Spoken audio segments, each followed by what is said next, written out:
This channel does not promote any violent, harmful, or illegal activities. All content provided by this channel is meant for an educational purpose only.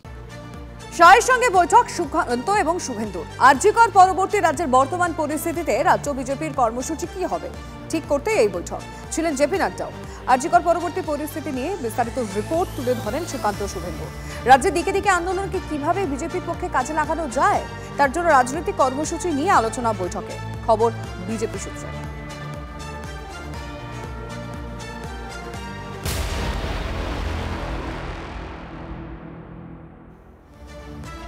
অন্যদিকে আরজিকর কাণ্ডের বিচার চেয়ে পথে সংগ্রামী যৌথ মঞ্চ। শিয়ালদা থেকে শ্যামবাজার পর্যন্ত মিছিলে সংগ্রামী যৌথ মঞ্চ। শিয়ালদা মেট্রোর সামনে থেকে শুরু, এপিসি রোড হয়ে শ্যামবাজার মোড় পর্যন্ত মিছিল থেকে উঠল বকেয়া ডিএর দাবিও। মিছিলে হাজির কামদুনির প্রতিবাদে আন্দোলনের নেত্রী টুম্পা কয়াল। তিলোত্তমাকে সুনিশ্চিত ন্যায় বিচার পাইয়ে দিতে এবং রাজ্য জুড়ে যে ধরনের সন্ত্রাসের পরিস্থিতি তৈরি হয়েছে তার বিরুদ্ধে এবার পথে নামলো যৌথ সংগ্রামী মঞ্চ এবং একাধিক সংগঠন। যে মানুষটা ভোট দিতে গিয়ে ফিরে আসতে হচ্ছে সরকারের কাছে, সেও কিন্তু ধর্ষিত যদি সেভাবে ধরেন। প্রত্যেকটা মানুষ যে সরকারি কর্মচারী অস্থায়ীভাবে কাজ করছেন, মাঠে মজুরে কাজ করছেন, এমনি নারী চাকরি প্রার্থী প্রত্যেকে ধর্ষিত হচ্ছেন। এই সামগ্রিক ধর্ষণের প্রতিবাদী আজকে মিছিল। যতদিন আমাদের রাজ্যের মুখ্যমন্ত্রী, মহিলা মুখ্যমন্ত্রী মমতা বন্দ্যোপাধ্যায় আছে ততদিন আমাদের রাজ্যের মেয়েরা সুরক্ষিত নয় এবং এই বিচার পাবে না।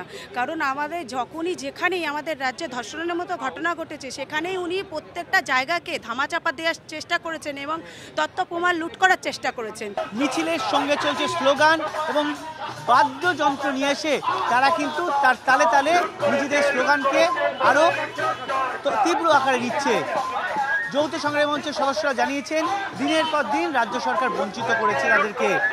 সেই প্রতিবাদ শুধুমাত্র বসে থেকে সম্ভব নয়, তাই তারা এবার তিলোত্তমায় যারা খুন এবং ধর্ষণ করেছে তাদের শাস্তির দাবি এবং তাদের যে নিজেদের দাবি রয়েছে মহার্ঘ ভাতা, বকেয়া তা মিটিয়ে দেওয়ার দাবি, এই সব দাবি নিয়ে তারা এবার পথে নেমেছেন।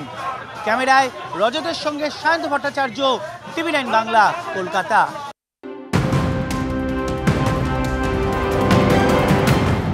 এই মুহূর্তে নজর রাখছে আরো একটি বড় খবরের দিকে। পাথর খাদানে ধস নেমে পাথর চাপা পড়ে মৃত্যু হয়েছে 3 খাদান শ্রমিকের, গুরুতর জখম আরো এক। কি খবর রয়েছে সরাসরি আমাদের রিপোর্টার হিমাদ্রির কাছ থেকে জানার চেষ্টা করব। হিমাদ্রি, একেবারেই মহিষাগড়িয়া বলে যে গ্রাম, সেখানে সেই সংলগ্ন যে পাথর খাদান, সেই পাথর খাদানে কাজ করছিল 4 জন শ্রমিক। পাথর খাদানে ভাঙার সময় হঠাৎই পাথরের একটা বড় অংশ ভেঙে পড়ে তাদের শরীরে এবং সেখানেই মৃত্যু হয় 3 জন শ্রমিকের। একজনকে গুরুতর আহত অবস্থায় ভর্তি করা হয় প্রথমে স্থানীয় হাসপাতালে, পরে তাকে অবস্থার অবনতি হওয়ায় বর্ধমান মেডিকেল কলেজে স্থানান্তরিত করা হয়েছে।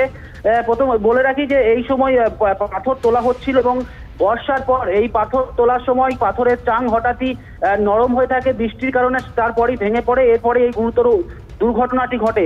স্থানীয় বাসিন্দারা তারা প্রথমে প্রাথমিকভাবে হাত লাগায় এবং তাদেরকে উদ্ধার করে, পরে প্রশাসনের পক্ষ থেকেও তাদেরকে উদ্ধার করা হয় এবং হাসপাতালে ভর্তি করা হয়েছে। ইতিমধ্যেই যারা মৃত্যু হয়েছে তাদেরকে ময়না তদন্তের জন্য রামপুরহাট মেডিকেল কলেজ ও হাসপাতালে পাঠানো হয়েছে এবং একজনকে বর্ধমান মেডিকেল কলেজে চিকিৎসার জন্য নিয়ে যাওয়া হয়েছে। অনেক ধন্যবাদ হিমাদ্রি তোমায়।